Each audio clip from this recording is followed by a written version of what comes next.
ကောင်းကင်ဘုံကပေးသနာတာကိုမှမသိမ့်ပတ်ရင်အဲ့ဒါကကိုဖြစ်ပဲဖြစ်သွားလိမ့်မယ်ငါရဲ့ပထမဆုံးအမိန့်ကိုနာခံကြဆန်းမျိုးနွယ်စုခေါင်းဆောင်ကြီးရဲ့အတန်းကမျက်စိတမိတ်အတွင်းမှာပဲခညားထဲပါပြီးခက်ထဲနဲ့အတန်ဖြစ်ပြောင်းလဲသွားခဲ့တော့တယ်မိသားစုထဲမှာရှိတဲ့အကြီးအကဲတိုင်းကိုစင့်ခေါ်လိုက်ကြဆန်းသူတို့အားလုံး15မိနစ်အတွင်းမှာအချို့ချအာဏာပိုင်တွေရဲ့ခမ်းမထဲကိုလာပြီးအကြံပေးကြရမယ်သူတို့ကိုပြောလိုက်ဘန်ဆစ်မိသားစုကစစ်မစင်နွဲတော့မယ်လို့မျိုးနွယ်စုခေါင်းဆောင်ကြီးကအဲ့ဒီစကားလုံးတွေကိုပြအော်လိုက်တဲ့တစ်စက္ကန့်အတွင်းမှာပဲအတွင်းပိုင်းဆက်ကြောင်းကတစ်ခုလုံးရဲ့ကျေတာယာကောင်းကင်ကြီးကငြိမ်သက်သွားခဲ့ရပြီးအဲ့ဒီပင်လေးတဲ့ခနာကိုကြီးစီကနေစကားလုံးနဲ့ပေါ်ပြလို့မရတဲ့ကြောက်မဖွယ်ကောင်းတဲ့တက်ဖြတ်ခြင်းအရှင်လွာကြီးကဝန်ခနဲ့ပွင့်ထွက်လာခဲ့တာပေါ့အေဒရီလည်းတကိုယ်လုံးတုံလို့သွားရပြီးသူ့ရဲ့အတွင်းထဲကသွေးတွေစူပွက်လာတယ်လို့မျိုးခံစားလိုက်ရတယ်သူကဒီလိုနေ့မျိုးရောက်လာဖို့အချိန်ကြာကြီးဆောင်ခဲ့ရတာလေသူခေါင်းဆောင်ဖြစ်တာဝန်ယူကလေးကဘန်ဆစ်မိသားစုဟာကောင်းကင်ဘုံနဲ့ပဲရဲ့အချို့ချအာဏာပိုင်အဖြစ်ဆက်ရှိနေခဲ့ပြီးလူမျိုးပေါင်း1000ကိုလွှမ်းမိုးထားနိုင်ခဲ့တာဒါပေမဲ့အိပ်ပျော်နေတဲ့ချင်းသေးတကောင်လိုပဲမြောင်များစွာသောကဘာတွေစီကိုသူ့ရဲ့အဆွဲတွေကိုမထုတ်ပြခဲ့ရတာတိတ်ကကြာမြင့်နေခဲ့ပြီလေအမိန်တိုင်းနာခံပါမယ်ဗျာအေဒရစ်ကရှေးဟောင်းချင်းညိုခေါင်းကလာကြီးစီကိုအလေးနဲ့ဥညွတ်ကာရွာပြုတ်လိုက်တယ်သူ့မျက်လုံးတွေထဲမှာတော့တခါမှမမြင်ဖူးခဲ့တဲ့စိတ်အားထက်သန်မှုတွေနဲ့စိတ်လှုပ်ရှားမှုတွေပြည့်နေခဲ့ပြီကြိုင်လားမျိုးနွယ်စုခေါင်းဆောင်ကြီးရဲ့အကြည့်တွေကကျွန်တော်စီပြန်ရောက်လာပြီးအများကြီးကိုပို့ပြီးတော့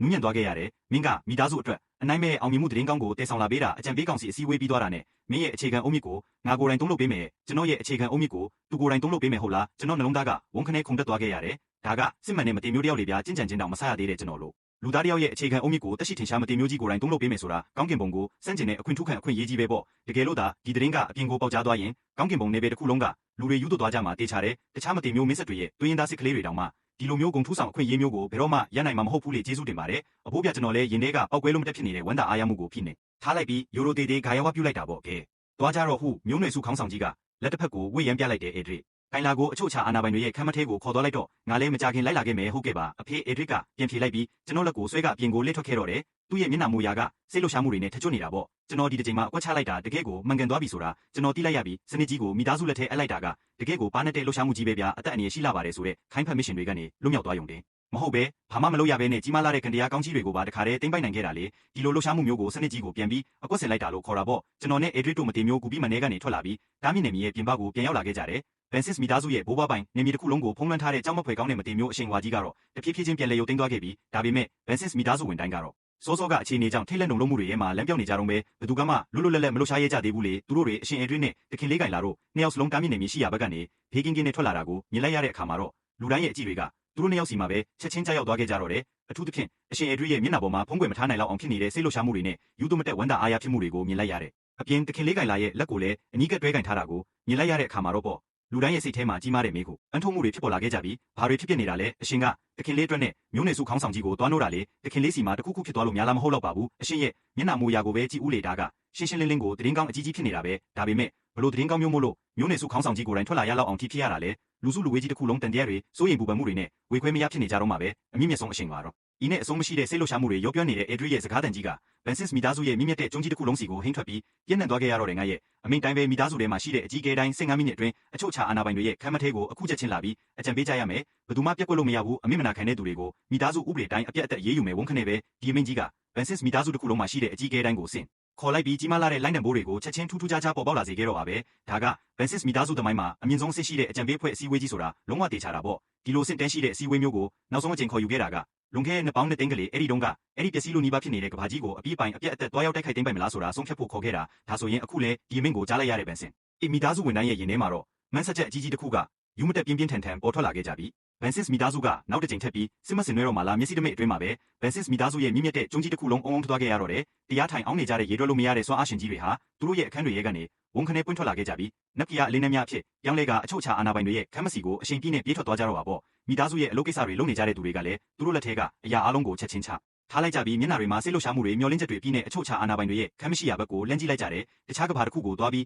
စစ်မစင်နွဲမယ်ဟုတ်လားဘန်ဆစ်မိသားစုဝင်ဘသူအတွက်မဆိုဒီစကားလုံးတွေကအမြင့်မြတ်ဆုံးဂုဏ်သိက္ခာဖြစ်တယ်လို့ကောင်းကင်ဘုံကပေးသနာလိုက်တဲ့အခွင့်အရေးကြီးပဲလေအဲ့ဒါကကြေပြောလာတဲ့ကြင်ကြံခြင်းအရေးမြစ်တွေကိုဆိုလိုတာမိသားစုအတွက်အောင်မြင်မှုအကျိုးဆောင်နိုင်မဲ့အပြင်ကိုယ်နာမီကိုပါတမိုင်းတွင်ကြံရစ်စေမဲ့အခွင့်အရေးကိုဆိုလိုတာတမိသားစုလုံးရဲ့အင်အားကိုနောက်ထပ်တစ်ဆင့်စီကြီးကြီးမားမားခုန်ပြန်ကျော်လွှားသွားစေနိုင်မဲ့အခွင့်အရေးကိုဆိုလိုတာပေါ့ကြားရေငါတို့တွေတကယ်ကြီးစစ်ထွက်ကြတော့မှလားတေချာတာပေါ့ဒါမျိုးမဟုတ်ရင်အရှင်ကဒီလိုလေတံမျိုးနဲ့အမိန့်ပေးပြီးအကြီးအကဲတိုင်းကိုအတင်းကျပ်ဆင့်ခေါ်မှာမဟုတ်ဘူးလေအားရစရာကြီးဗျာငါဒီမီအိုက်နယ်ပယ်မှာပိတ်မိနေတာနှစ်ပေါင်း900တောင်ရှိပြီးဖောက်ထွက်ဖို့အတွက်အရေးမြစ်တွေမရှိလို့စိုးရိမ်နေခဲ့တာဒါကငါတကယ်လိုအပ်နေတဲ့အခွင့်အရေးမဟုတ်ဘူးလားဒီတစ်ချိန်မှာတော့ဘလို့သုံးစားမရတဲ့အင်အားစုကငါတို့ရဲ့ပြစ်မှတ်ဖြစ်မလဲဒါမှမဟုတ်ကဘာတစ်တစ်ခုကိုပဲရှာဖွေတွေ့ရှိသွားတာများလားမသိဘူးဘန်ဆစ်မိသားစုရဲ့မြင့်မြတ်တဲ့ကျုံးကြီးရဲ့ထောင်းဆောင်နေရာတိုင်းကနေဆွေးနွေးရင်းခုန်တန်တွေနဲ့အောင်ပွဲခံအော်ဟစ်တန်တွေကစူညံစွာထွက်ပေါ်လာခဲ့ရပြီး အချိန်ကြာကြီးငြိမ်သက်နေခဲ့တဲ့မိသားစုလုံးဟာအကွက်စိတ်စိတ်နဲ့တိဆောက်ထားတဲ့စစ်မဆက်ရဲ့နေရာကြီးတစ်ခုလိုမျိုးဖြည်းဖြည်းချင်းလက်ပတ်လှရှားလာခဲ့ပြီလေပြီးတော့ဒီမုန်တိုင်းရဲ့ဗဟိုချက်တိတ်မှာတော့ကျွန်တော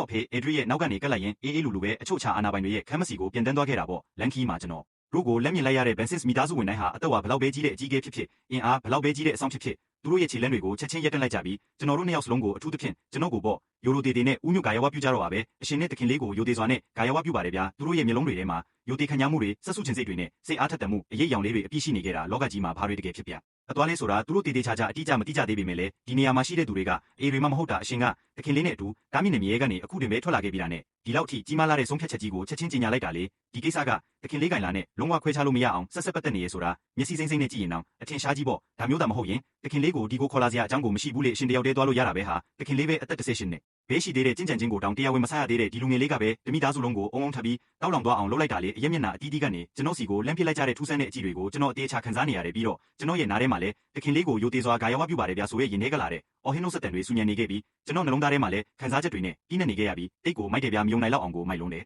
ဒါကအာနာရဲ့အရသာပေါ့ထိတ်ကြီးမတိမျိုးမျိုးနဲ့စုရဲ့အမွေခံတယောက်ဖြစ်ရတဲ့မန်ကန်နဲ့လမ်းစဉ်ကဒါမျိုးကိုကျွန်တော်အတွေ့တွေလွန့်ပြောနေတော့မှာပဲကျွန်တော်တို့အချုပ်ချာအာနာပိုင်တွေရဲ့ခမ်းမရှိကိုရောက်ရှိသွားခဲ့ကြတယ်ခမ်းမရဲ့တကားဝမှာတော့ပင်လယ်ပြင်ကြီးလိုနှဆိုင်လာတဲ့အရှိန်ဝါတွေရှိကြတဲ့လူပေါင်း100ကျော်ဟာအစင်တစ်ဆောင်ဆိုင်နေကြပြီလေသူတို့တွေကတော့စိုးစိုးကအကြံပေးခမ်းမကြီးထဲမှာရှိနေခဲ့ကြတဲ့အသက်ဝါအလုံးကြီးမားလာတဲ့ဂရိတ်အကြီးကဲတီယုံဥဆောင်တဲ့အကြီးကဲများအန်စီဖွဲ့ဝင်တွေပေါ့သူတို့တွေအေဒရီနဲ့ကျွန်တော်ကိုမြင်လိုက်ရတဲ့အခါမှာတော့စစ်ရှိခုမြောက်နေပဲကအချုပ်ချာအာနာပိုင်ရှစ်ယောက်စလုံးဟာကျွန်တော်စီကိုတပြိုင်နက်တည်းအလေးနဲ့ဥညွတ်ကာယဝပြုလိုက်ကြတော့ပါပဲရှင်းရှင်းလင်းလင်းသိတာကတော့ဘန်စစ်မိသားစုရဲ့ဒီမန်နိုင်ကြီးတွေဟာစစ်မှန်တဲ့မတင်မျိုးဖြစ်တဲ့ကျွန်တော်ဘိုးစီကနေသတင်းစကားရရှိထားပြီးဖြစ်လို့ကျွန်တော်ဟာမိသားစုအတွက်အနိုင်မဲ့အောင်မြင်မှုသတင်းကောင်းကိုတည်ဆောင်လာပေးတဲ့သူဆိုတာကိုအသေးချာနားလည်သွားကြပြီလေကျွန်တော်တို့တွေတခင်လေးကိုယိုသေးစွာနဲ့ကြိုဆိုပါတယ်ဗျာစစ်ရှိခုမြောက်နေပဲကအချို့ချာအာနာပိုင်တွေလေးဗျာတာမန်နေတွေမှာဆိုရင်သူတို့ခြေတစ်ချက်ဆောင်လိုက်ရုံနဲ့တင်ကောင်းကင်ဘုံနေပဲတစ်ခုလုံးတုံဟဲသွားစေနိုင်တဲ့သူတွေမဟုတ်လားဒါပေမဲ့အခုတော့အသက်18နှစ်ပဲရှိသေးတဲ့ကျင့်ကြံခြင်းတောင်မဆရသေးတဲ့လူငယ်လေးတယောက်ရဲ့ရှေ့မှာဒီလောက်ထိကြီးမားလာတဲ့အယိုသေးပေးမှုကိုအားလုံးကလှုပ်ဆောင်နေကြတာတကယ်လို့သာဒီမြင်ကွင်းကအပြင်ကိုပေါက်ကြားသွားရင်ကောင်းကင်ဘုံနေပဲတစ်ခုလုံးကိုထိတ်လန့်တော့လို့သွားစီဖို့လုံလောက်တာပေါ့အေဒရစ်ကသူ့ရှေ့ကမြင်ကွင်းကိုကြည့်လိုက်ပြီးသူ့ရဲ့မျက်နှာပေါ်မှာတော့အဆုံးမရှိတဲ့ဂုံယူမှုအပြုံးကြီးတစ်ခုက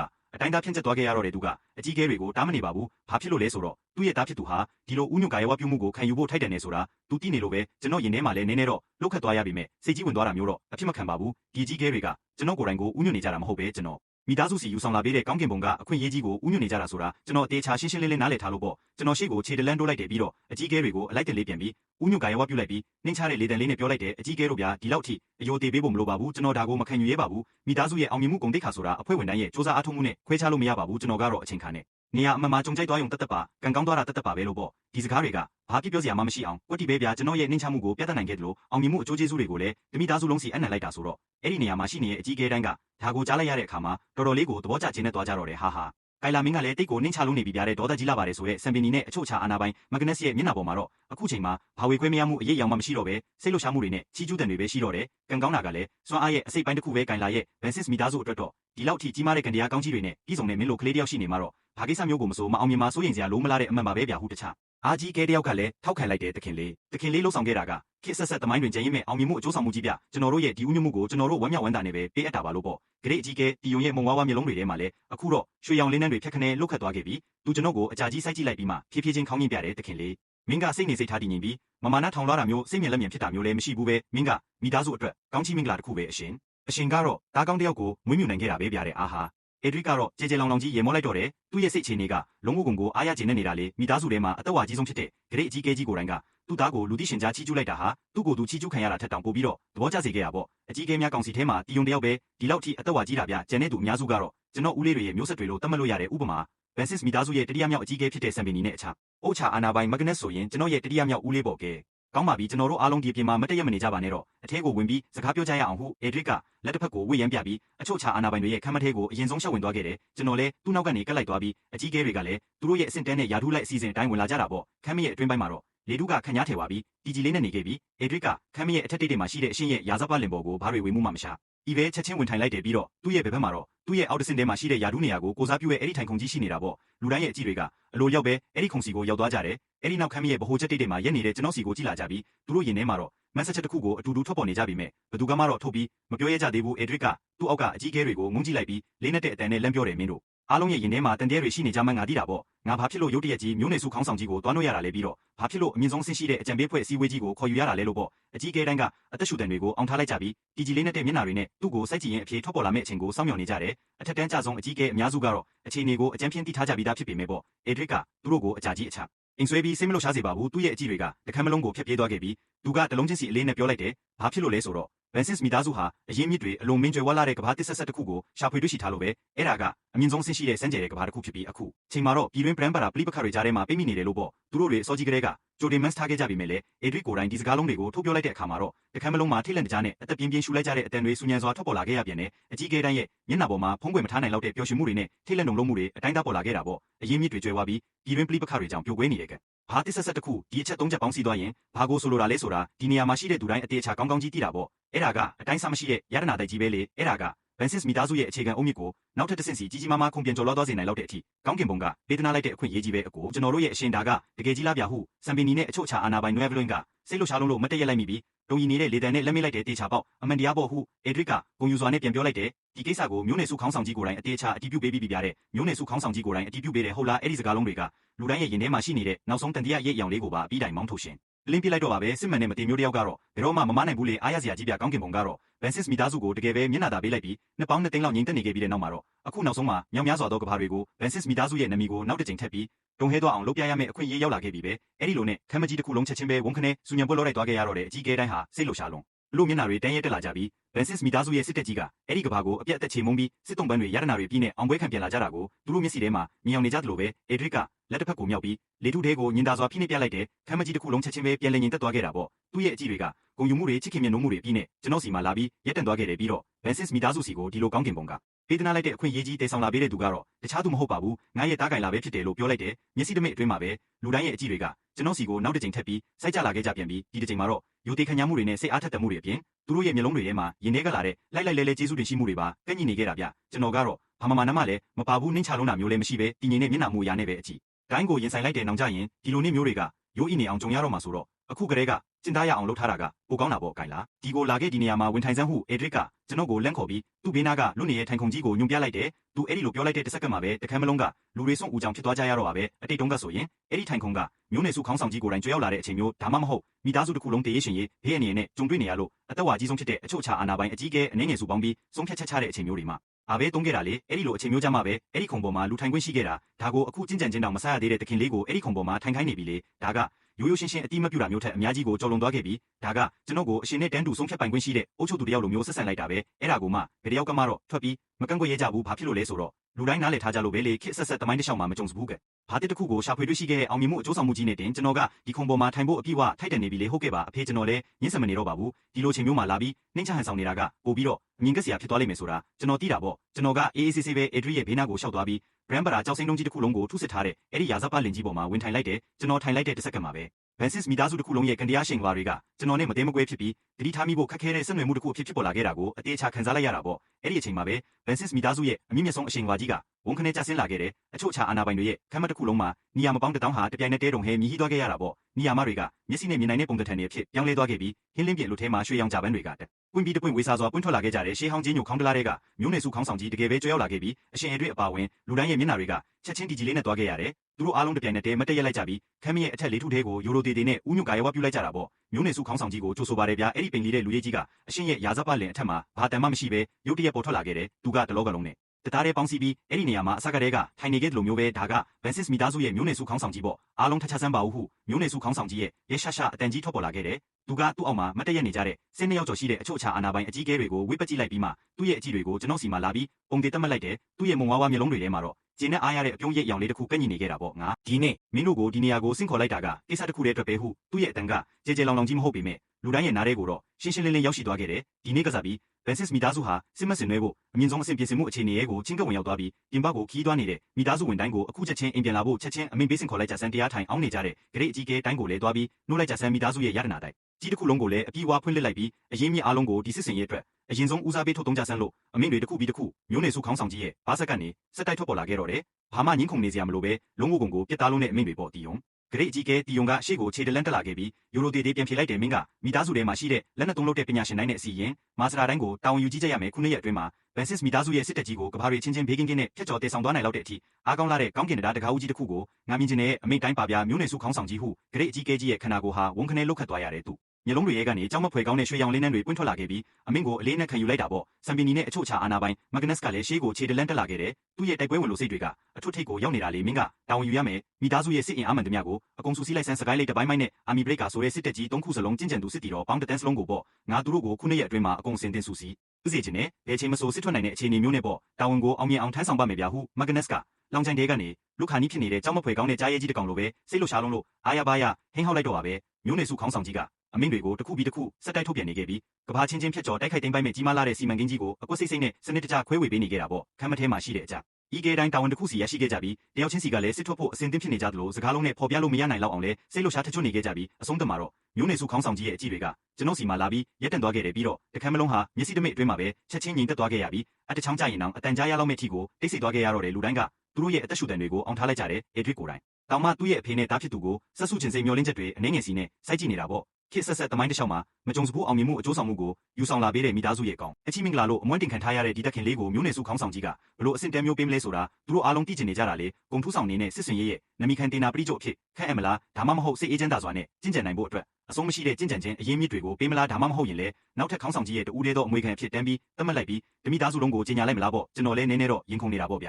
ျာကျွန်တော်ကအဲ့ဒီ brand ပရာကြောက်စင်းရာဇပလင်ပေါ်မှာထိုင်နေတာတင်ပါအောက်ကခုံကအေးစိတ်နေပေမဲ့ကျွန်တော်နှလုံးသားကတော့ပူလောင်ထချွတ်နေတာဒီလောက်ထိကြီးမားတဲ့အကျိုးဆောင်မှုကြီးဆိုမှတော့အဘိုးကတေချာပေါက်ကျွန်တော်ကိုကောင်းကောင်းမွန်မွန်တစ်ခုခုပေးမှာပဲမတင်မျိုးလက်နဲ့လားမတင်မျိုးကျင့်စဉ်လားဒါမှမဟုတ်ချီလန်းတလန်းတဲ့နဲ့တင်အမြင့်ဆုံးနယ်ပယ်ကိုရောက်သွားအောင်စွာအားတွေတန်းပြီးလွှဲပြောင်းပေးမှလားချီလန်းတလန်းတဲ့နဲ့အမြင့်ဆုံးနယ်ပယ်ကိုရောက်ဖို့ဆိုတာမဖြစ်နိုင်မယ်တီးပေမဲ့လည်းပေါ့မိသားစုကခိုင်မာတဲ့အခြေခံအုံးမြစ်ကိုအရာအလုံးထပ်ပို့ပြီးတမိုးထားတယ်ဆိုတော့လေစိတ်ကူးရောင်အိမ်မက်လေးနေမရတာဘာဖြစ်ရှိလို့လဲကျွန်တော်အတွေ့တွေလွင့်ပြောနေတော့မှာပဲမျိုးနေစုခေါင်းဆောင်ကြီးရဲ့အသက်ကြီးပြီးခညားထဲဝါလာတဲ့အတန်ကြီးကတဖြည်းဖြည်းချင်းထွက်ပေါ်လာခဲ့တဲ့ကိုင်လားဟုတ်ကဲ့ပါကျွန်တော်ဒီမှာပါဗျာကျွန်တော်ချက်ချင်းမတက်ရက်လိုက်ပြီးယူရိုတေတေပြန်ဖြေလိုက်တာပေါ့မျိုးနေစုခေါင်းဆောင်ကြီးကကျွန်တော်ကိုကြည့်လာတယ်သူ့ရဲ့မုံဝါးဝါမျက်လုံးတွေထဲမှာအပြုံးရိပ်ရောင်လေးတစ်ခုရှိနေခဲ့တယ်သူကဘလို့ယာဒုခန့်အမှုမျိုးကိုမှတန်းပြီးမပြောသေးဘူးဗျအဲ့ဒါထက်ဘာမှမဆိုင်လို့ဖြစ်နေတဲ့မိကုန်းတစ်ခုကိုလှမ်းမေးလိုက်တာကိုင်လားဘန်စစ်မီသားစုကဘာဖြစ်လို့တခြားကဘာတွေကိုသွားပြီးစစ်မစင်နွဲတယ်ဆိုတာမင်းတည့်ရလာတဲ့အဲ့ဒီမိကုန်းထွက်လာတဲ့တစ်စက္ကန့်မှာပဲကျွန်တော်ကြောင်သွားယုံတင်မကဘူးအောက်ကအကြီးအကဲတွေလည်းဝေခွဲမရဖြစ်ပြီးတယောက်မျက်နှာတယောက်လမ်းကြည့်လိုက်ကြတာပေါ့ဘာဖြစ်လို့စစ်ထွက်ရတာလဲဟုတ်လားအရေးမြစ်တွေအတွက်ကျင့်စဉ်တွေအတွက်ပြီးတော့မိသားစုကိုပို့ပြီးတော့အင်အားကြီးမှလာစေမဲ့ကဘာဖို့ချက်အနှစ်သာရအတွက်မဟုတ်ဘူးလားဒါကမတင်မျိုးမိသားစုတိုင်းလှုပ်ဆောင်ကြတဲ့အရာပဲလေဒါကအယိုးတဲ့ထိဆွဲထင်နေရဲ့ဘီစဘီစပဲကျွန်တော်ရင်ထဲမှာလည်းအဲ့ဒီလိုပဲတွေးမိတာပေါ့ဒါပေမဲ့မျိုးနယ်စုခေါင်းဆောင်ကြီးကဒီလိုပုံစံနဲ့မေးတယ်ဆိုမှတော့အဖြေက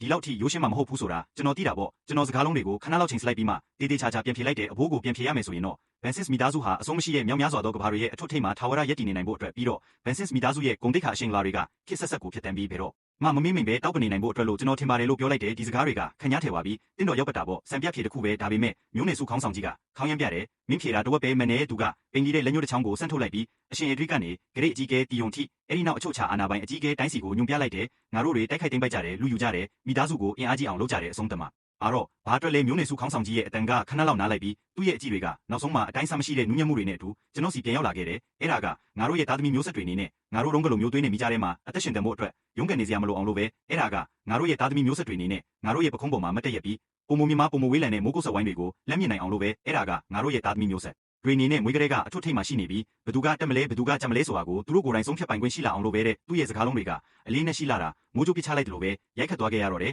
ယ်အချို့ချအာနာပိုင်တွေရဲ့ခမ်းမထဲမှာရှိတဲ့အကြီးကဲတိုင်းတကူလုံးတုံလို့သွားကြရပြီးသူတို့ရဲ့မျက်လုံးတွေရဲ့ကနေမကြုံစဘူးထူးခြားတဲ့အလင်းရောင်တွေပွင့်ထွက်လာခဲ့တာပေါ့ဒါကြောင့်မို့လို့ကိုသူတို့ကတော့စစ်မစင်နွဲတာဟာမိသားစုရှင်တန်ရက်တည်ရဲ့အတွက်လိုပဲအမြဲယုံကြည်ခဲ့တာလေမျိုးနယ်စုခေါင်းဆောင်ကြီးရဲ့မျက်လုံးထဲမှာတော့စစ်မစင်နွဲခြင်းရဲ့နောက်ဆုံးပန်းတိုင်ကသားသမီးမျိုးဆက်တွေအတွက်တခင်လေးလိုမျိုးကောင်းကင်ပုံကမျက်နှာသာပေးထားတဲ့လူငယ်လေးတစ်ယောက်ဟာသူ့ရဲ့ပါရမီတွေကိုလွတ်လွတ်လပ်လပ်ထုတ်သုံးပိုင်ခွင့်ရှိလာဖို့နဲ့သူ့ရဲ့ဘဝကိုသူကိုယ်တိုင်ရွေးချယ်ပိုင်ခွင့်ရှိလာဖို့အတွက်ဖြစ်နေလိမ့်မယ်လို့သူတို့ဘယ်တော့မှမတွေးခဲ့မိဘူးအေဒရီရဲ့မျက်လုံးတွေထဲမှာမျက်ရည်တွေပြည့်ရှံလာခဲ့ပြီးသူအခုမှနားလည်သွားပြီးသူ့ဖေကကိုင်လာအတွက်လန်ခင်းပေးနေတာတခြားကဘာကိုသွားပြီးစစ်မစင်နွဲမဲ့စစ်ပွဲကြီးကိုကိုင်လာထက်မြက်လာဖို့အတွက်အကြီးကျယ်ဆုံးလက်ဆောင်ဖြစ်ပေးသနာလိုက်တာပဲလေကျွန်တော်လည်းလုံးဝကုန်ကိုစွန့်ဦးကြောင်ဖြစ်သွားခဲ့ရတယ်မျိုးနယ်စုခေါင်းဆောင်ကြီးကဒီလိုမျိုးစကားလုံးတွေထုတ်ပြောလိုက်မယ်လို့ကျွန်တော်ဘယ်တော့မှမမျှော်လင့်ထားခဲ့ဘူးဗျာကျွန်တော်ကတော့စနစ်ရဲ့အသက်အန္တရာယ်ဘေးကင်းဖို့နဲ့ကိုယ့်အတွက်တစ်ခုခုရဖို့အတွက်မိသားစုရဲ့အင်အားကိုလာပြီးအသုံးချယုံတက်တက်ပဲလို့ထင်ထားခဲ့တာမိသားစုရဲ့ဒီမြင့်မြတ်ဆုံးတည်ရှိမှုကြီးတွေရဲ့မျက်လုံးထဲမှာတော့ကျွန်တော်ကိုင်လာကိုယ်တိုင်ကပဲမိသားစုရဲ့အကြီးမားဆုံးသောအကျိုးစီးပွားဖြစ်နေလိမ့်မယ်လို့ကျွန်တော်ဘယ်တော့မှမတွေးခဲ့မိဘူးကျွန်တော်ရဲ့အရာအလုံးကမိသားစုရဲ့အရာအလုံးဖြစ်နေတာလေဒီအချိန်မှာပဲစကားလုံးနဲ့ပေါ်ပြလို့မရနိုင်တော့တဲ့နှွေးထွေးမှုကြီးတစ်ခုကကျွန်တော်နှလုံးသားအနှဲဆိုင်ဆုံးနေရာကနေပေါ်ထွက်လာခဲ့ပြီးမျက်စိတမိတ်အတွင်းမှာပဲတကူလုံးကိုပြန့်နှံ့သွားခဲ့ရတော့တယ်ဒါက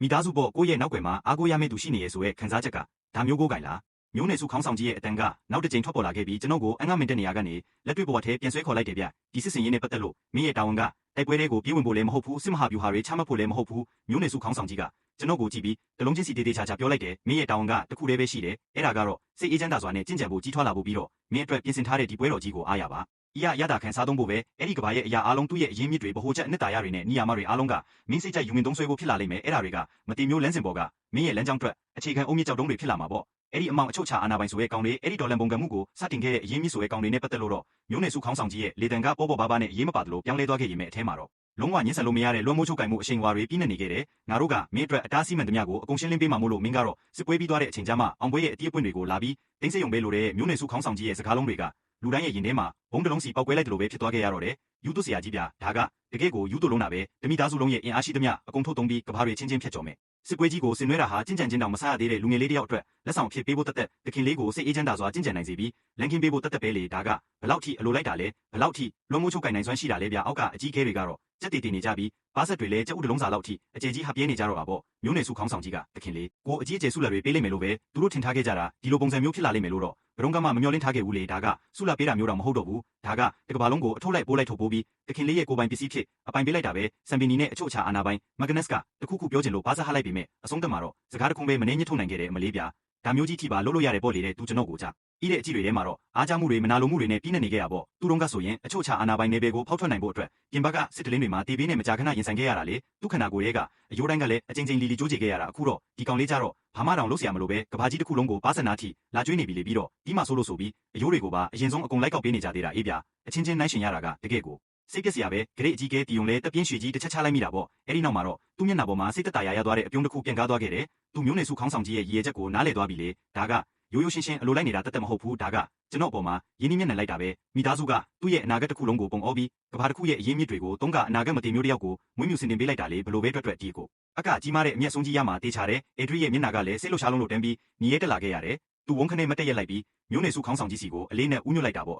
အဖေရဲ့အမျော်မြင်ကတကယ်ကိုနှဆိုင်လာပါတယ်ဗျာကိုင်လာကိုစားကျွန်တော်အဖေကိုကျေးဇူးတင်ပါတယ်လို့ပြောလိုက်တယ်ဒီနေ့ကစားပြီးမိသားစုထဲမှာကိုင်လာရဲ့အဆင့်တန်းကိုဘယ်သူကမှလာပြီးလှုပ်ခါလို့မရတော့ဘူးဆိုတာသူသိတာပေါ့ကိုင်လာကမိသားစုရဲ့တရားဝင်တူးတဲ့သောအနာဂတ်ရဲ့အရှင်သခင်စစ်စစ်ဖြစ်လာတော့မှလေကျွန်တော်ကိုယ်တိုင်လည်းဒီအချိန်မှာတော့လုံးဝကိုစွန့်မင်တက်နေခဲ့ရပြီကျွန်တော်ဦးနောက်တစ်ခုလုံးအုံထမိနေပြီအခြေအနေကိုတေးသေးချာချာမလိုက်နိုင်တော့ဘူးဗျကျွန်တော်တာဝန်ကအေးလူအရတာခံစားသုံးဖို့ဟုတ်လားခင်ဗျားတို့ကျွန်တော်ကိုလာနောက်နေတာလားကျွန်တော်ကတော့တမိသားစုလုံးကိုအကွက်စိတ်နဲ့လင်ညာလက်ဖြားပြီးအစွမ်းကုန်တရုပ်ဆောင်ခဲ့ရတာအဆုံးသက်ကြတော့ကျွန်တော်တာဝန်ကခြေပြက်လက်ပြအေးစစ်စစ်နားယူဖို့ဖြစ်နေရလေဒါကတိတ်ကိုကောင်းလို့နေပြီဗျာကျွန်တော်ခံစားချက်ကဂိမ်းတစ်ခုထဲမှာကိုယ်တွေတုံးပြီးကစားနေတဲ့ကစားသမားတယောက်ကစိတ်မတန့်လို့ဂိမ်းကုမ္ပဏီစီသွားပြီးတိုင်နမ်မလို့လုံနေတော့ကုမ္ပဏီဘက်ကနေအီးမေးလ်တစ်ဆောင်လမ်းပို့လိုက်တယ်လို့မျိုးပဲချစ်လာစွာတော့ကစားသမားခင်ဗျာကိုယ်တွေတုံးနေတာကိုကျွန်တော်တို့သိရှိထားပါတယ်ဒါကြောင့်ဂိမ်းတစ်ခုလုံးကိုပဲခင်ဗျာရဲ့ကိုအဖြစ်ပေးအပ်ဖို့ဆုံးဖြတ်လိုက်ပါတယ်ဂိမ်းကိုပျော်ပျော်ကြီးကစားလိုက်ပါဦးဆိုပြီးတော့ပေါ့အတိတ်ပဲမရှိလိုက်တာဗျာဒါကတကယ်ကိုအတိတ်ပဲမရှိလုံးတာပဲဘာဖြစ်လို့လဲကင်လာရဲ့မင်းကမလို့ချင်လို့လားဟုမျိုးနယ်စုခေါင်းဆောင်ကြီးကစွန့်ပြီးမတည့်ရနေတဲ့ကျွန်တော်ကိုကြည့်ကခပ်ပြုံးပြုံးနဲ့လက်မေးလိုက်တယ်လို့ချင်ပါတယ်လိုချင်တာပေါ့ဗျာမလိုချင်ပဲနေမလားကျွန်တော်ချက်ချင်းတတိပြန်ဝင်လာပြီးခေါင်းတွေကိုအသေးတန်ညင်းပြကဥညွတ်ကာရွာပြူလိုက်မိတယ်မျိုးနယ်စုခေါင်းဆောင်ကြီးစိတ်ပြောင်းသွားမှာကိုတိတ်ကိုကြောက်လက်နေမိတာလေနောက်နေတာလားဗျာဒီလောက်ကောင်းတဲ့အရာမျိုးကိုညင်းပယ်တဲ့သူက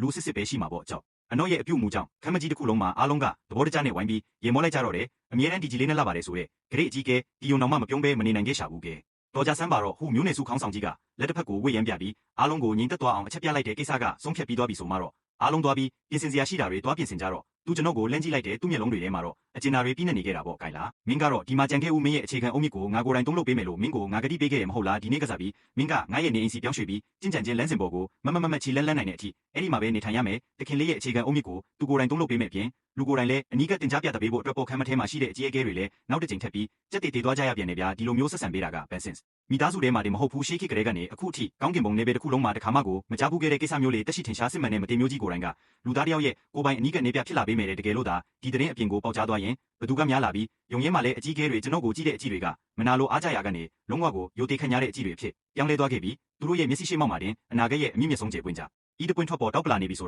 တာသူတို့ကောင်းကောင်းကြီးတည်သွားကြပြီလေဟုတ်ကဲ့ပါအဖိုးမျိုးနယ်စုခေါင်းဆောင်ကြီးရဲ့အမိရပဲအချို့ချာအာနာပိုင်တွေရဲ့ခမ်းမထဲကအကြီးအကဲတွေဟာရင်ထဲမှာထိတ်လန့်လုံလုံးမှုတွေစိတ်လှုပ်ရှားမှုတွေပြီးနဲ့အမင်းကိုနာခံပြီးထွက်ခွာသွားကြတော့တယ်နှစ်ပေါင်းရာနဲ့ချီပြီးငြိမ်သက်နေခဲ့တဲ့အဲ့ဒီရှေးဟောင်းစစ်မဆက်ရနေကြီးဖြစ်တဲ့ Bensons မိသားစုတစ်ခုလုံးဟာကြောက်မဖွယ်ကောင်းတဲ့အဟုန်နဲ့ချက်ချင်းတွန်းအားရှိလက်ပက်လှုပ်ရှားလာခဲ့တော့တာပေါ့အချို့အခြားအာနာပိုင်တွေရဲ့ခမ်းမထဲကနေအမင်းတွေတစ်ခုပြီးတစ်ခုစက်တိုက်ထွက်ပေါ်လာခဲ့ပြီးမြင့်မြတ်တဲ့ကျွန်းကြီးရဲ့ထောင်းဆောင်နေရာတိုင်းစီကိုရောက်ရှိသွားခဲ့တဲ့တရားထိုင်အောင်နေကြတဲ့ရေတွက်လို့မရတဲ့မိသားစုဝင်တွေကိုတွားရောက်နှုတ်ခဲ့ကြသလိုပြင်ပမှာခီးသွွားနေကြတဲ့ရေတွက်လို့မရတဲ့စွမ်းအားရှင်ကြီးတွေကိုလည်းအမြင့်ဆုံးပြန်ခေါ်ခဲ့ကြတာပေါ့မိသားစုရဲ့ရတနာတိုက်တကားကြီးတွေကလည်းမိုးချင်းတန်လိုဝန်းခနဲ့မြည်ဟဲပြီးပွင့်ထွက်သွားခဲ့ရပြီးမြောက်များစွာသောနက်ဖျားတတူတွေမတင်မျိုးကုန်ချမ်းတွေနဲ့တန်းဖိုးကြီးလာတဲ့ဆေးလုံးတွေဟာဒီရေလိုက်လိုပဲအပြင်ကိုတရားဟောထွက်လာခဲ့ပြီးကောင်းကင်တရားတကားဦးကြီးကိုတိစောက်နေကြတဲ့လက်နဲ့သုံးလို့တဲ့ပညာရှင်တွေနဲ့အစီရင်မာစရာတွေစီကိုအရင်ဆုံးဦးစားပေးပို့ဆောင်ပေးခဲ့ကြတယ်စကိုင်းလိတ်တပိုင်းမိုင်းနဲ့အာမီဘရိတ်ကာဆိုရဲစစ်တပ်ကြီး၃ခုရဲ့စစ်စခန်းတွေထဲမှာတော့စစ်ပုံတန်တွေတုံဟဲနေခဲ့ပြီးတက်ဖြတ်ချင်းအရှင်ဝါကြီးကလည်းကောင်းကင်ရန်စီကိုဝန်းခနဲ့ပွင့်ထွက်နေခဲ့တာပေါ့တန်ချက်ကဝတ်ဆင်ထားကြတဲ့ရေတွက်လို့မရတဲ့ကျင့်ကြံသူစစ်တီတော်ကြီးတွေဟာစစ်ရေးလေ့ကျင့် ကွင်းထဲမှာအလုံးရင်းနဲ့ဆူဆီးနေကြပြီးသူတို့ရဲ့အေးဆက်ဆက်လက်နက်တွေကလည်းနေအောင်အောက်မှာသွေးစာနေရဲ့အလင်းရောင်တွေနဲ့တောက်ပနေခဲ့ကြတယ်။ Bensis မိသားစုရဲ့မြင့်မြတ်တဲ့ကျုံးကြီးတစ်ခုလုံးဟာခက်ထန်ထဲဝါပြီးစိတ်အားထက်သန်မှုတွေပြင်းနေတဲ့လေထုကြီးတစ်ခုန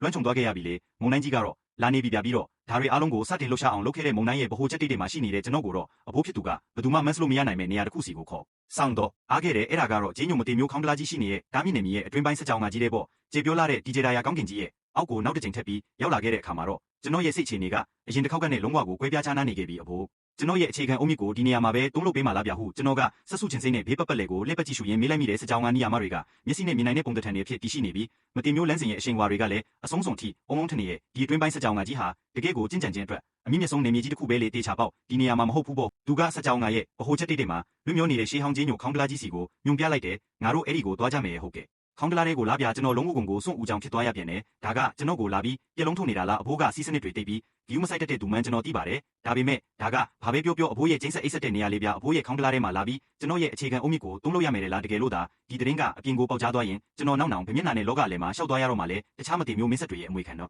ဒီကြတော့ကောင်းကြီးပေးထားတဲ့ဂူလုံဂူတွေမြင့်မြတ်တဲ့ဆိုင်းရည်ရင်းတွေရဲ့မှာသူတို့ရဲ့အခြေခံအုံးမြစ်တွေကိုတုံးလို့ကြတာလေကျွန်တော်ကြတော့ဘာမှပုံပြောရဘဲနဲ့ခေါင်းကလာတွေကိုတန်းတန်းမတ်တန်းဝင်ရတာပေါ့ဗာလေမင်းကထပ်ပြီးမလို့ချင်းပြန်ဘူးလားဟုမျိုးနယ်စုခေါင်းဆောင်ကြီးကကျွန်တော်ကိုတစ်ချက်လမ်းဆောင်ကြည့်လိုက်တယ်လို့ချင်ပါတယ်လိုချင်တာပေါ့ဗျာတေချာပေါက်လိုချင်တာပေါ့ဟုကျွန်တော်ကရေနွေးအိုးစုလိုမျိုးခေါင်းကိုချက်ချင်းအသေးတန်ညင်းပြလိုက်မိတယ်နောက်နေတာလားဗျာဒါကစစ်မှန်တဲ့မတင်မျိုးတယောက်ရဲ့ခေါင်းကလာလေးထဲမှာမျက်စိနဲ့မြင်ရတာထက်ပိုရဲ့ထူးခြားစံပြမှုတွေတေချာပေါက်ရှိနေမှာပေါ့မင်းကကောင်းတာကိုကောင်းမှန်းသိလို့တော်သေးတာပေါ့ဟုမျိုးနယ်စုခေါင်းဆောင်ကြီးကဂျင်းနဲ့အားရစွာနဲ့ခေါင်းရင်းပြတယ်သူကလက်တစ်ဖက်ကိုဝေးရန်ပြလိုက်တော့ဂျင်းညိုခေါင်းကလာရဲ့အဖုံးကဘာတန်မှမရှိပဲဖြည်းဖြည်းချင်းဘေးကိုပွင့်ဟသွားခဲ့ရတော့တယ်ကျွန်တော်ကအထဲမှာဘာတွေရှိနေလဲဆိုတာသိကျင်လို့လေဘင်းကိုဆန့်ပြီးလမ်းကြည့်လိုက်တာပေါ့ခေါင်းကလာတွေကဗလာကြီးဖြစ်မနေဘူးပြထဲမှာကဗရန်ပရာနေမြေကြီးတစ်ခုရှိနေတာမိကိုရောင်ဗရန်ပရာစွမ်းအင်ရေးစီးကြောင်းတွေကအထဲမှာလိမ့်ဝင်ပြီးဝန်ခနဲ့ပွင့်ထွက်နေကြတာဟာကဘာကြီးတစ်ခုလုံးကိုဖန်တီးတည်ဆောက်နေတယ်လို့မျိုးပဲအဲ့ဒီဗရန်ပရာစွမ်းအင်တွေရဲ့အနက်ရှိုင်းဆုံးနေရာမှာတော့သုံးပေထက်မပိုတဲ့ပန်းနုရောင်ဂျာပန်းပလက်လင်လေးတစ်ခုဖြည်းဖြည်းချင်းလေပတ်နေတာကိုမသေးမကွေးမြင်လိုက်ရတယ်ပြီးတော့ရင်ထဲကိုတန်းတန်းမတ်မတ်တိုးဝင်သွားမယ်ရင်းနဲ့အေးလေးတစ်ခုကိုလည်းထုတ်လုပ်ပေးနေသေးတာပေါ့ဒါကဘာကြီးလေးပြကျွန်တော်မျိုးလုံးတွေချက်ချင်းပုံသေးတက်မှတ်သွားခဲ့ရတယ်ကျွန်တော်ဒါကိုမမတ်မိမသိရှိပေမဲ့လည်းအဲ့ဒီပန်းနုရောင်ဂျာပန်းပလက်လင်လေးကတော့ကောင်းကင်ဘုံကိုစန့်ကျင်နိုင်လောက်တဲ့အနိုင်မဲ့ရတနာကြီးတစ်ခုဆိုတာကိုတော့အတေချာပြင်းပြင်းထန်ထန်ခံစားလို့ရနေတယ်လေတစ်ချက်လေးလမ်းကြီးလိုက်ယုံတင်ရှိသေးတယ်ကျွန်တော်ရဲ့ဝိညာဉ်တစ်ခုလုံးကိုတန့်စင်အောင်ဆေးကြောပေးလိုက်လို့မျိုးခံစားလိုက်ရတာဒါကဖန်ဆင်းခြင်းရဲ့အစူးကလေးကတည်ရှိခဲ့တဲ့ကဘာဦးဂျာပန်းရဲ့ပလက်လင်ပဲဟုမျိုးနေစုခေါင်းဆောင်ကြီးရဲ့အတန်ကအတိတ်ကိုပြန်လေတီးရတန်းနေတဲ့အမွေတက်လေးတွေတဲဆောင်ရင်းလွင့်ပြန်လာခဲ့တယ်ငါလန်းစင်ကိုတက်တည်ပြပြီးမတင်မျိုးဖြစ်လာခဲ့တဲ့အဲ့ဒီနှစ်တုန်းကပေါ့ဗရန်ပရာပင်လေပင်ကြီးထဲမှာရှောက်သွားနေတော့ဒီယာနဲ့ကန်ဂျမာလိုရဆုံတွေ့ခဲ့တာပြီးတော့ကြီးမားလာတယ်စူးစမ်းအားထုတ်မှုတွေလုပ်ပြီးတဲ့နောက်မှာပဲငါရဲ့ကိုယ်ပိုင်အဖြစ်တင်းပိုက်နိုင်ခဲ့တာပေါ့ဒီလိုနဲ့မြောင်များစွာသောနှစ်ကာလတွေကိုဖျက်ဆီးပြီးတဲ့အထိငါကဒီပလက်လင်ပေါ်မှာပဲအမြဲကျင်းဆက်အိတ်ဆက်ခဲ့တာဖြစ်တယ်လို့ပြောလိုက်တော့တယ်အဲ့ဒီဗရန်ပရာစွမ်းအင်တွေနဲ့ငါရဲ့မတင်မျိုးခန္ဓာကိုယ်ကိုပြုစုပြောထောင်ပေးပြီးငါရဲ့အသက်စွမ်းအားတွေကုန်ခန်းသွားတာကိုနှိမ့်ကွေးအောင်လုပ်ပေးခဲ့တာပေါ့ဖန်ဆင်းခြင်းရဲ့အစူးကလေးကတရှိခဲ့တဲ့အမြင့်မြတ်ဆုံးရတနာကြီးဖြစ်တဲ့ကဘာဦးဂျာပန်းရဲ့ပလက်လင်နဲ့လားကျွန်တော်ရဲ့အသက်ရှူတန်တွေတောင်ရက်တန်သွားတယ်လို့မျိုးခံစားလိုက်ရတယ်ဗျာဒန်နာရီတွေနဲ့ပုံပြင်တွေရဲ့မှာပဲတကယ်ရှိပါတယ်ဆိုတဲ့အရာမျိုးကအခုကျွန်တော်ရဲ့မျက်စိရှိတဲ့တိတ်မှာတကယ်ကြီးရှိနေတာလေအဖိုးဒါကတိတ်ကိုတန်ဖိုးကြီးလုံးပါတယ်ဗျာဒီလောက်စင်တန်းရှိတဲ့ရတနာကြီးကိုသုံးပြီးကျွန်တော်ရဲ့အခြေခံအုံးမြစ်ကိုသုံးလို့ရမယ်ဆိုတော့ဒါကနည်းနည်းလေးဖြုံးတိရရောက်မနေဘူးလားလို့ကျွန်တော်တန်ကတုံရင်းနဲ့မေးလိုက်မိတယ်တန်ဖိုးကြီးတယ်ဟုတ်လားဟုမျိုးနေစုခေါင်းဆောင်ကြီးကနာခေါင်းရှုံပြီးရေလိုက်တယ်ဘလောက်ပဲတန်ဖိုးကြီးရဲ့အရာဖြစ်ပါစေဟုတကယ်လို့အပြည့်ဝအသုံးမချနိုင်ရင်တော့အဲ့ဒါကအသက်မဲ့နေတဲ့ပစ္စည်းတစ်ခုတက်တက်ပဲလေဒါကငါနဲ့အတူဒီနေရာမှာနေလာခဲ့တာမြောက်များစွာသောနှစ်ကာလတွေတောင်ရှိပြီးမူတောင်တက်တော့မယ်ဒီနေ့တော့မင်းပေါ်မှာကောင်းကောင်းမွန်မွန်အသုံးချခွင့်ရတာဆိုတော့သူ့ရဲ့ကြီးကျယ်လာတဲ့နမီကိုလည်းဖြုံးတိရမရောက်တော့ဘူးပေါ့ကဲသွားပလက်လင်ပေါ်မှာသွားထိုင်စမ်းနဲ့ကျွန်တော်အသက်ပြင်းပြင်းတစ်ချက်ရှူပြီးဝန်ခနဲ့လန်းခုန်လိုက်တဲ့ဂျင်းညိုခေါင်းကလာကြီးတွေကိုခုံဝင်လိုက်တာပေါ့ကျွန်တော်ဝင်လိုက်တဲ့တစ်စက္ကန့်မှာပဲဘလို့မှပြေလွတ်မသွားနိုင်လောက်အောင်ထူထက်လာတဲ့ဗရန်ပရာရေးစီးကြောင်းတွေကကျွန်တော်ကိုလာပြီးပတ်ပတ်လဲဝိုင်းရံပြလိုက်တော့ပါပဲအဲ့ဒီဗရန်ပရာစွမ်းအင်ရဲ့အမြင်နဲ့တစ်ခုချင်းစီကတောင်တလုံးလိုမျိုးလေးလံလာတာဗျတကယ်လို့သာတာမန်လူသားတယောက်ဆိုရင်တော့မျက်စိတမိတ်အတွင်းမှာတင်အမှုန့်ဖြစ်သွားမှတေချာအားရဲဒါပေမဲ့ကျွန်တော်မှာကမတင်မျိုးခန္ဓာကိုရှိနေတာလေကျွန်တော်ရဲ့အသားရည်ကတာမန်လူတွေထက်အဝေးကြီးကိုကြော်လွန်ပြီးသားပြီးတော့ဒီနှစ်တွေထဲမှာအချို့ချာအာနာပိုင်တွေရဲ့သွေးတွေနဲ့စိမ်ပြီးရေကျိုးလာခဲ့တာဆိုတော့ကျွန်တော်ရဲ့အခြေခံအုံးမြစ်ကလည်းအတိုင်းစားမရှိအောင်ခိုင်မာနေခဲ့ပြီးကျွန်တော်ခံစားရတာကတော့ခန္ဓာကိုယ်ကနည်းနည်းလေးနှိမ့်ဝင်သွားတယ်လို့မျိုးပဲအဲ့ဒီနောက်မှာတော့ချက်ချင်းအသားကျသွားခဲ့တာပေါ့ကျွန်တော်ကဗရန်ပရာစွမ်းအင်တွေကိုဘေးကိုဖယ်ထုတ်လိုက်ပြီးအဲ့ဒီပန်းနုရောင်ဂျာပန်းပလက်လင်လေးစီကိုတလန်းချင်းစီလျှောက်သွားလိုက်တယ်ကျွန်တော်နီးကလာလေးရင်ထဲကိုတိုးဝင်သွားမယ်အဲ့ဒီရန်နဲ့အေးလေးကပို့ပြီးတော့ထူထက်လာလေးပဲဗျကျွန်တော်ခန္ဓာကိုယ်ရဲ့ချွေးပေါက်တိုင်းပွင့်ထွက်သွားပြီးဒီရှင်လွာတွေကိုအညံ့မရအဆုပ်ယူနေတယ်လို့မျိုးခံစားလိုက်ရတ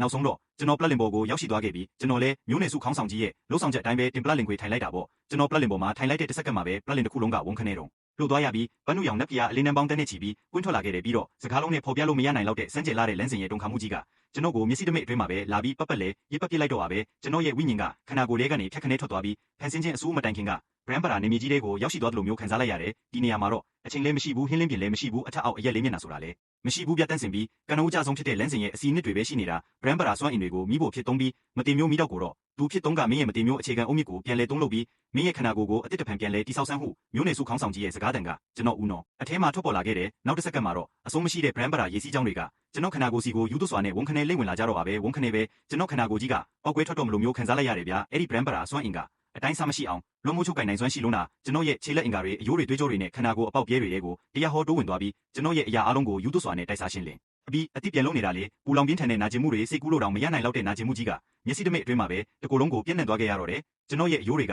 တလက်မချင်းစီအမှုဖြစ်အောင်ကြိတ်ချေခံလိုက်ရပြီးမှပြန်လဲပေါင်းဆက်သွားသလိုမျိုးပဲကျွန်တော်ရဲ့အသားတွေသွေးတွေကလည်းအချင်းချင်းလီလီအည်ပြော်သွားလိုက်အတစ်တဖန်ပြန်လဲဖြစ်တည်လာလိုက်ဖြစ်နေကြတာကျွန်တော်ရဲ့သွေးကြောတွေကလည်းတစ်ခေါက်ပြီးတစ်ခေါက်ဆွဲဖျက်ခံလိုက်ရပြီးမှပုံမကျေပြက်ပုံမခိုင်မအောင်တစ်ခေါက်ပြီးတစ်ခေါက်ပြန်လဲအားဖြည့်ခြင်းခံနေရတာပေါ့တည်ငြိမ်လာပါတယ်ဆိုရဲကျွန်တော်ရဲ့စိတ်နေစိတ်ထားနဲ့တောင်မှဒီနာကျင်မှုကြောင့်အားရပါရအော်ဟင်ရမိတာကိုမထိနိုင်ခဲ့ဘူးဗျာဒါကကျွန်တော်တွေးထားခဲ့တာထက်အစပေါင်းတစ်တောင်းမကပို့ပြီးတော့ဝေဒနာခံစားရတာဒါကအခြေခံအုံမြင့်သုံးလို့နေတာမဟုတ်ပါဘူးဒါကကျွန်တော်ကိုအစကနေပြန်ပြီးအကြီးဖြော်ကအတစ်တဖန်ပြန်လဲတိဆောက်နေတာရှင်းရှင်းကြီးပဲလေအောင်းခံထားစမ်းကျင့်ကြံခြင်းလမ်းစဉ်ဆိုတာကသူ့ဘာသာသူကိုကောင်းကင်ဘုံကိုစန့်ကျင်တာကောင်းကင်နဲ့မြေပြင်ကိုတိုက်ခိုက်တာကိုပြန်ပြီးတိုက်ပွဲဝင်တာပဲမင်းကဒီလောက်တင်ရှိသေးတဲ့နာကျင်မှုကိုတောင်မခံနိုင်ဘူးဆိုရင်လမ်းစဉ်ရဲ့အထက်ကိုကြော်လွန်ဖို့အကြောင်းကိုဘယ်လိုလုပ်ပြောနိုင်တော့မှလဲဟုမျိုးနယ်စုခေါင်းဆောင်ကြီးရဲ့စကားတန်ကကျွန်တော်နှလုံးသားကိုတူကြီးနဲ့ထုလိုက်တယ်လို့မျိုးပြင်းပြင်းထန်ထန်ရိုက်ခတ်သွားခဲ့တယ်ကျွန်တော်ရဲ့ရှာဖျားကိုအားရပါရကိုက်လိုက်မိတဲ့ပြင်းထန်တဲ့နာကျင်မှုကြောင့်ဦးနောက်ကနည်းနည်းလေးပြန်ပြီးလမ်းဆန်းရှာအင်းလင်းသွားတာပေါ့စိတ်တက်ကောင်းတာပဲမျိုးနယ်စုခေါင်းဆောင်ကြီးရဲ့ပိန်လီတဲ့လက်ညှိုးကဟင်းလင်းပြင်လွတ်သေးကိုညင်တာစွာထောက်ပြလိုက်တော့ခုနှစ်ရောင်ကျဲအလင်းနှန်းတွေကခုန်နေတဲ့မိတော့လေးတစ်ခုကဘာမှမရှိရကနေပေါ်ထွက်လာခဲ့ပြီးကြီးညိုခေါင်းကလားတွေကိုကြာဆင်းသွားခဲ့ရတော့တယ်မတင်မျိုးမိတော့ပဲဗျစစ်မှန်တဲ့မတင်မျိုးတယောက်တည်းသာအမင်းပေးထင်းချုံနိုင်တဲ့အရာအလုံးကိုပြဖြစ်လောင်ကျွမ်းစေနိုင်တယ်လို့တက်ရှိမှန်သမျှကိုလည်းဖန်တီးတိဆောက်ပေးနိုင်စွမ်းရှိတဲ့ကဘာဦးမိတော့ပေါ့အဲ့ဒီမတင်မြတ်မိတော့က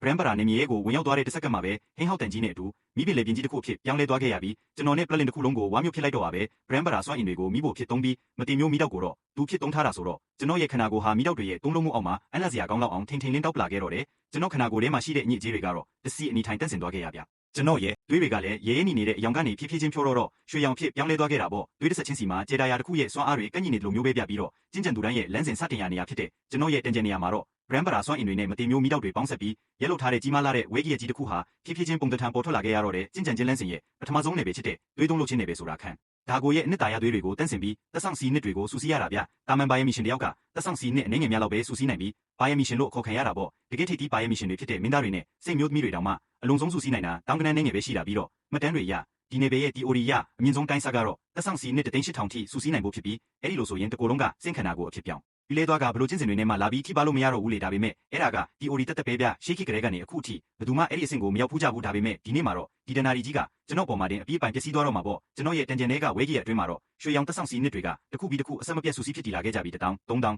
5000 1,800သက်ဆောင်စီနှစ်အရေးအတွက်က theory ရအမြင့်ဆုံးတိုင်းစာကိုရောက်သွားတဲ့တစ်စက္ကန့်မှာပဲအတွင်းပိုင်းဆက်ကြောင်းကတစ်ခုလုံးကအဲ့ဒီအတွက်ကြောင့်ပြင်းပြင်းထန်ထန်တုံလို့သွားခဲ့ရတော့တာပဲနီယာမပေါင်း1000ဟာတပြိုင်နက်တည်းတုံဟင်းမိဟဲသွားခဲ့ကြတယ်နီယာမတွေကိုယ်တိုင်ကအံဖွယ်မှုကြီးတစ်ခုဖြစ်တည်လာတာကိုဝိုင်းပြီးအောင်ပွဲခံဂုဏ်ပြုနေကြတယ်လို့မျိုးပေါ့ဒါတင်ပဲလားဆိုတော့မပြီးသေးဘူးဗျဝဲကြီးရဲ့ကြီးကယူသွစွာနဲ့ဆက်ပြီးလက်ပတ်နေတော့ပဲဖြစ်တယ်လို့ရွှေရောင်သက်ဆောင်စီနှစ်တွေကလည်းမပြတ်တမ်းဆက်တိုက်ထွက်ပေါ်နေတော့ပဲလေတသိန်းတောင်တသိန်း5000နှစ်သိန်းမျိုးနွယ်စုခေါင်းဆောင်ကြီးကဒီမြင်ကွင်းကိုကြည့်ရင်းနဲ့သူ့မျက်နှာပေါ်မှာထိတ်လက်နှုံလုံးမှုတွေအတိုင်းသားပေါ်လာခဲ့ရတော့တယ်ဒါခိုင်လာကဘလိုမျိုးမိစ္ဆာကောင်ကြီးမို့လို့လဲဗျာကဘာဦးကြပန်းပလက်လင်နဲ့မတင်မျိုးမိတော့ကိုသုံးပြီးကျွန်တော်ရဲ့အခြေခံအုံမြစ်ကိုသုံးလို့ပေးလိုက်ရင်အလုံးစုံရှိလာ theory ရအမြင့်ဆုံးတိုင်းစားဖြစ်တဲ့1,800ထိပဲရောက်လိမ့်မယ်လို့သူထင်ထားခဲ့တာလေကျွန်တော်ရဲ့အလားအလာကသူ့ရဲ့မျှော်လင့်ချက်တွေကိုဒီလောက်ထိအဝေးကြီးကျော်လွန်သွားလိမ့်မယ်လို့သူဘယ်တော့မှမတွေးခဲ့မိဘူးမတင်မျိုးခန္ဓာကိုယ်နဲ့ကဘာဦးကြပန်းပလက်လင်တို့ပေါင်းဆက်သွားတာဟာမယုံနိုင်လောက်အောင်ထူးခြားတဲ့တုံ့ပြန်အမှုတစ်ခုကိုဖြစ်ပေါ်စေခဲ့တာပေါ့ကောင်းတယ်တကယ်ကိုကောင်းတယ်ဟုမျိုးနယ်စုခေါင်းဆောင်ကြီးကသူ့ရင်ထဲကပောက်ကွဲလို့မတက်ဖြစ်နေတဲ့ဝန်တာအားရမှုကိုမထိန်နိုင်တော့ပဲကောင်းကင်ရန်စီလမ်းပြီးဟာနဲ့အားရပါရရေမောလိုက်တော့တာပဲတကယ်ကိုဘန်စစ်မီသားစုရဲ့ကောင်းချီးမင်္ဂလာပဲတကယ်ကိုတုခိတုခါနဲ့ဂျုံဖို့မွေးဖွားလာခဲ့တဲ့ကံကြမ္မာရဲ့တားတော်စစ်ပဲဒီလိုမှတော့ဒီနေ့ငါမင်းကိုနောက်ထပ်တစ်ဆင့်ထပ်ပြီးဝိုင်းကူပေးရသေးတာပေါ့တဲ့သူ့မျက်လုံးထဲမှာရွှေရောင်လင်းနှန်းတွေဖြတ်ခနဲလုတ်ခတ်သွားခဲ့ပြီး